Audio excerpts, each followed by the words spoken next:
Hey, this is David. In today's video, we're diving into diagnosing heating problems with your Samsung range. Before we jump in, don't forget to like this video and subscribe to our channel for more do-it-yourself repair guides. This is a challenge you can absolutely tackle yourself, and I'm here to walk you through every step of the way. I want to simplify this for you. There are only 4 different components that are involved in the electric oven heating process: elements, temperature sensors, wiring, and control boards. Through a process of elimination, you can easily determine what part or parts has failed. Let's get started. With over 2 billion products in stock and the know-how to help you do it yourself, we are AppliancePartsPros.com.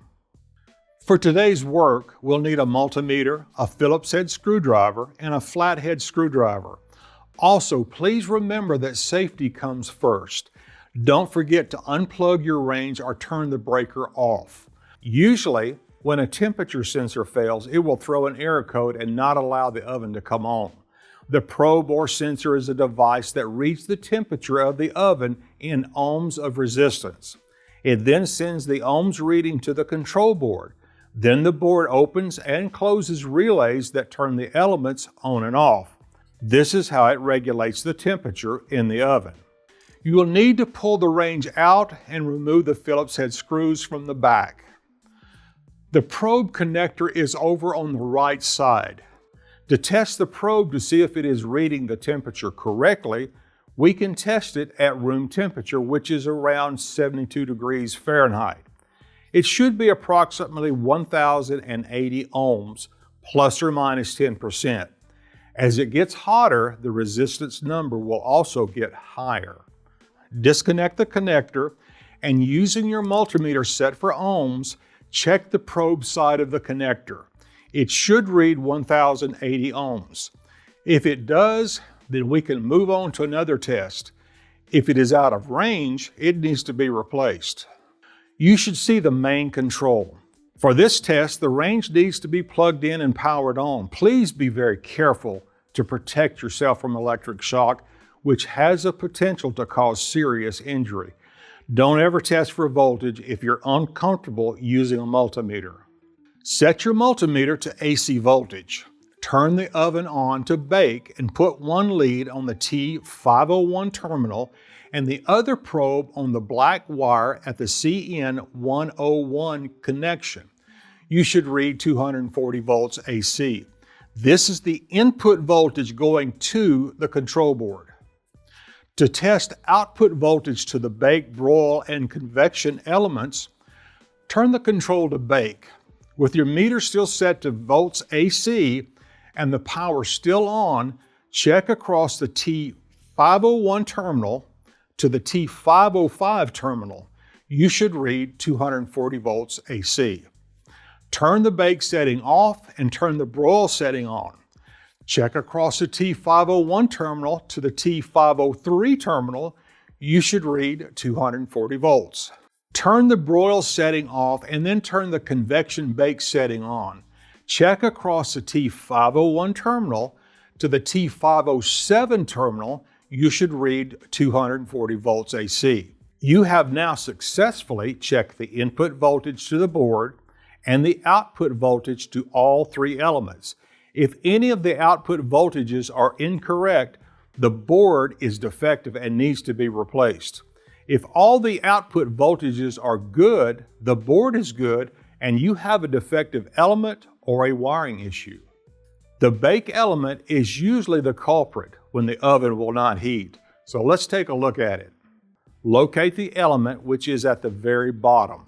It is a hidden element, meaning you cannot see it when you look inside the oven. Like you didn't know, right? Turn the oven control to bake. Using your multimeter set to AC voltage, check across the 2 terminals.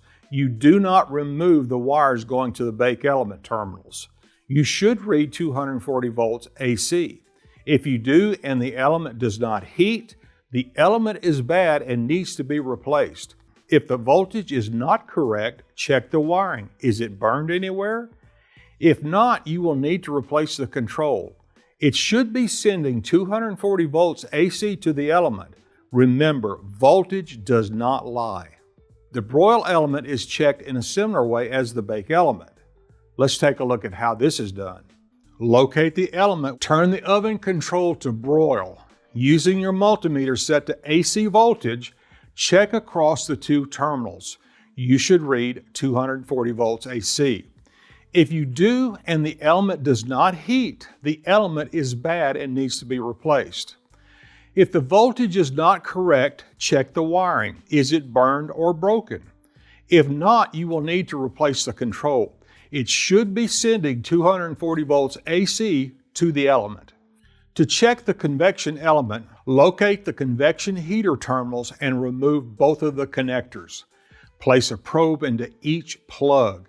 We will be testing the voltage going to the element, so set your multimeter to AC voltage. And set the control to convection bake and watch the voltage reading. You should read 240 volts AC. If the voltage is there and the heater does not work, replace the element. With the connections off at the element, you can also check the element for resistance.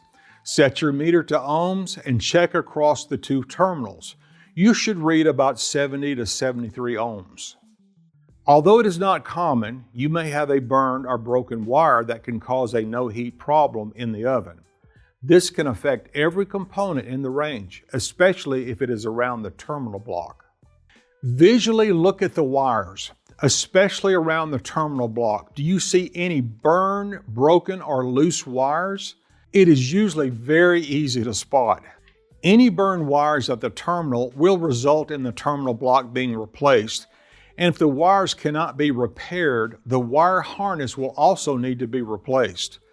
This type of situation usually causes the cooktop to not work correctly as well, being this is the main source of voltage to the entire range. You should now be able to answer the questions I asked you at the start of the video. If you find a broken wire, this is why it's not heating or not heating properly. Just fix the wire or replace the harness. See if it works properly. If it is heating slowly or not maintaining the proper temperature, and you have checked all the wiring, elements, and even the temperature probe and they check good, the only part left is the main control. If you have checked the elements and one of them is not heating even though the proper voltage is going to it, then replace the element. Your control is probably good. It really is a process of elimination because all ranges operate differently. If you check these components properly, you will find the problem simply by finding what works, and what has failed will be what's left. On this particular range, the broil element helps to preheat the oven during bake. Our problem was that it took way too long to preheat. We found the broil element was getting 240 volts AC, but not heating, so it needed to be replaced. To remove the broil element, let's make it easy on our bodies. Make sure to turn the breaker off or unplug the range before starting our repair. Remove the oven door by opening the door to a flat position and pulling out the door catch clips like so. Lift up and out to remove the door. Remove the oven racks. Now, isn't this easier? Now go to the back. Locate the broil element and remove both wires from the terminals. Go back around to the front and remove the 4 screws holding the element and remove it. Here's the old element and here's the new one. If you've already got one, great. If not, you can pick one up at appliancepartspros.com. Position the element in place and secure it with the 4 screws. Go around to the back and connect the 2 wires to the terminal. You can go ahead and put the back panel on. You are done in the back. Go back around to the front and install the racks, set the door into position, and set the door catches. Make sure the door opens and closes properly. You can now turn the power back on or plug the range back in. Turn the oven on to broil and check it out. It may smell a little bit, but that's normal. Now that you've gone through the troubleshooting steps for your Samsung range, Don't forget to note down your model number and visit appliancepartspros.com to order any replacement parts you need. Most orders arrive within a couple of days, so you can get your oven back up and running quickly. Once your part arrives, remember you can always refer back to our detailed video guides if you need a refresher on installation. We'd love to hear how your repair went. Feel free to share your experience in the comments below. Thanks for watching and happy repairing.